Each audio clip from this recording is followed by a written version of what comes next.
नमस्कार दोस्तों, आप सभी का स्वागत है हमारे YouTube चैनल पर। आइए दोस्तों, आज हम बात करते हैं 15 जुलाई 2020 की मुख्य खबरों पर और साथ ही जानेंगे देश भर की तमाम बड़ी खबरों के बारे में। चलिए शुरू करते हैं। चलिए आपको बता दें कि चीनी बीमारी को लेकर भारत में क्या है स्थिति। भारत में अभी तक कोरोना वायरस के कुल मरीज हो चुके हैं 9,06,752, जिसमें से भारत में कुल एक्टिव केसों की संख्या 3,11,565 हो चुकी है। भारत में अभी तक कोरोना वायरस से ठीक हुए मरीजों की संख्या 5,71,460 हो चुकी है, और जो कि भारत में अभी तक कुल कोरोना से हुई मौतों का आंकड़ा 23,727 हो चुका है। आपको बता दें कि अब सबसे ज़्यादा महाराष्ट्र में कोरोना वायरस हो चुके हैं, उसके बाद तमिलनाडु दूसरे स्टेट, तीसरे नंबर पर आपका आता है दिल्ली, जिसमें सबसे ज़्यादा कोरोना वायरस पाए गए हैं। आप यहां पे देख सकते हैं सबसे ज़्यादा किन किन राज्यों में कोरोना वायरस है। चलिए बात करते हैं एक और बड़ी खबर के बारे में। देश में फिर से लौट रहा है लॉकडाउन। आज से इन शहरों में लागू होगी पाबंदियां। अहमदाबाद, सूरत, वडोदरा में सरकारी बस सेवाएं बंद। पुणे, ग्वालियर, दक्षिण कर्नाटक में आज से लागू होगा लॉकडाउन। देश में कोरोना के 9 लाख मामले पहुंच चुके हैं और एक बार फिर से लॉकडाउन का दौरा लौटता दिख रहा है। देश के कई शहरों में आज से एक बार फिर लॉकडाउन लागू हो रहा है। यह शक्ति साफ दिख रही है कि जिंदगी की रफ्तार को रोकना ही कोरोना से काबू पाने के लिए इकलौता रास्ता माना जा रहा है। दरअसल हर रोज नए रिकॉर्ड बना रहे कोरोना मामले के आंकड़े अब डराने लगे हैं। कुल केस की तादाद आज 9 लाख का आंकड़ा पार कर चुकी है। IMA का कहना है कि अब तक 93 डॉक्टर कोरोना की वजह से जान गंवा चुके हैं। विश्व स्वास्थ्य संगठन का कहना है कि हालात अभी और बिगड़ने वाले हैं। तो दोस्तों, देश में एक बार फिर से लॉकडाउन होने जा रहा है। क्या है राय आपकी, हमारे कमेंट्स बॉक्स में ज़रूर बताएं। चलिए बात करते हैं अगली बड़ी खबर के बारे में। मध्य प्रदेश में एक दिन में मिले 191 कोरोना के मरीज। अब तक 1200 कोरोना संक्रमण के मामले सामने आए हैं। कोरोना वायरस के बढ़ते संक्रमण को देखते हुए मध्य प्रदेश के ग्वालियर में मंगलवार शाम 7 बजे एक हफ्ते के लिए लॉकडाउन की घोषणा की गई है। यह लॉकडाउन कर्फ्यू की तर्ज पर लगाया जाएगा ताकि लोग बहुत ही जरूरी काम के लिए घरों से बाहर निकलें। सोमवार की रात ग्वालियर में एक दिन में सबसे ज़्यादा कोरोना के केस मिले हुए हैं, जिसके बाद लॉकडाउन लगाने का बड़ा फैसला लिया गया। जी हाँ, बात करते हैं अगली खबर के बारे में। IIT दिल्ली की कम लागत वाली कोविड-19 जांच किट तैयार कर ली गई है। भारतीय औद्योगिक संस्थान दिल्ली द्वारा विकसित एक कम लागत वाली कोविड-19 जांच किट को बुधवार को लॉन्च किया जाएगा, जिसमें एक वैकल्पिक जांच विधि का उपयोग किया गया है। IIT के निदेशक ने यह जानकारी दी और इसे 15 जुलाई को कर दिया जाएगा पूरे देश में लॉन्च।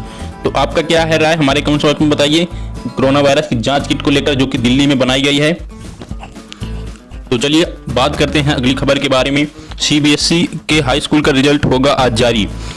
CBSE 10th का रिजल्ट CBSE की वेबसाइट cbsc.nic पर होगा जारी, और इसे आप result.nic पर भी देख सकते हैं। छात्र छात्राएं अपना रिजल्ट CBSE की वेबसाइट के अलावा मंगलवार की सुबह से ही परिणाम जारी होने की अटकलें लगाई जा रही थी, लेकिन मंगलवार को परीक्षा परिणाम जारी होने की खबर CBSE ने खंडन किया। इसके बाद मानव संसाधन विकास मंत्री रमेश पोखरियाल निशंक ने ट्वीट कर बुधवार यानी कि आज को परीक्षा परिणाम जारी होने की बात कही थी।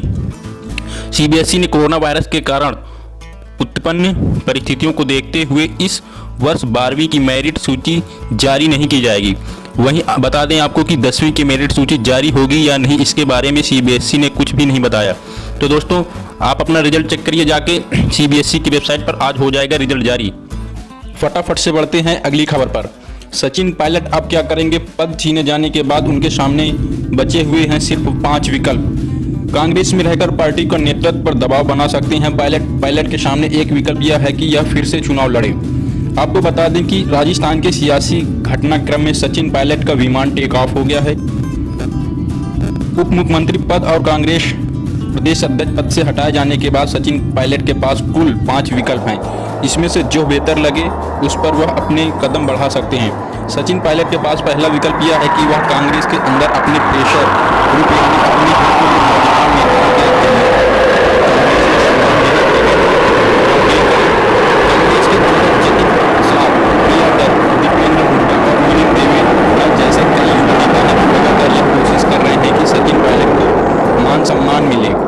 और वह कांग्रेस में बने रहें।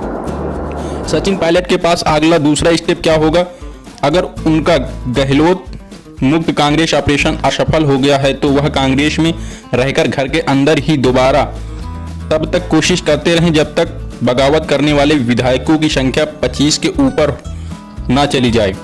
सचिन पायलट समेत 3 मंत्रियों को कर दिया गया है बर्खास्त। प्रदेश अध्यक्ष पद से भी छीना गया सचिन पायलट का रुतबा। अगर उनके पास संख्या हो जाती तो वह गहलोत सरकार से अपमान का बदला ले सकते हैं, या फिर सचिन पायलट के पास तीसरा ऑप्शन होगा, नए संगठन बनाएं, उनके विधायक पार्टी की सदस्यता जाने की परवाह नहीं करें और कांग्रेस से अलग संगठन मोर्चा बनाएं। सचिन पायलट उस संगठन की अगुवाई करें और कांग्रेस को चुनौती दें। उसके बाद चौथा ऑप्शन है सचिन पायलट के पास कि वह अपने साथ गए विधायकों को समझाएं कि उनके मान सम्मान की रक्षा की जाएगी और उनके साथ बीजेपी में चलें। मगर इसमें संकट यह है कि बहुत सारे ऐसे लोग हैं जो सचिन पायलट के साथ हैं मगर वह बीजेपी को ज्वाइन नहीं करना चाहते हैं। और लास्ट ऑप्शन, पांचवा ऑप्शन है, जो कि पांचवा आखिरी संभवतः ऑप्शन यह है कि सचिन पायलट किसी भी तरह से सरकार को गिराने लायक विधायकों की संख्या इकट्ठा कर लें और अपने अपमान का बदला ले लें, फिर विधायक पद से इस्तीफा देकर वह दोबारा से चुनाव लड़ सकेंगे। तो क्या है आपकी राय? हमारे कमेंट्स बॉक्स में कमेंट करके जरूर बताइए। सचिन पायलट और अशोक गहलोत के बीच हुई यह घमासान के बीच अभी कांग्रेस सरकार राजस्थान में काफ़ी ज़्यादा चर्चा में बनी हुई है। करते हैं बॉलीवुड से एक और बड़ी खबर के बारे में। सुशांत सिंह राजपूत की गर्लफ्रेंड रिया चक्रवर्ती ने किया पोस्ट, तुम्हें खोए हुए 30 दिन हुए, जिंदगी भर प्यार करूंगी। सुशांत सिंह राजपूत के जाने से हर कोई गम में है। सुशांत को गए 1 महीना हो गया है। अब सुशांत की करीबी दोस्त रिया चक्रवर्ती ने उनके लिए एक पोस्ट किया है। सुशांत के जाने से रिया ने कुछ भी पोस्ट नहीं किया था अभी तक।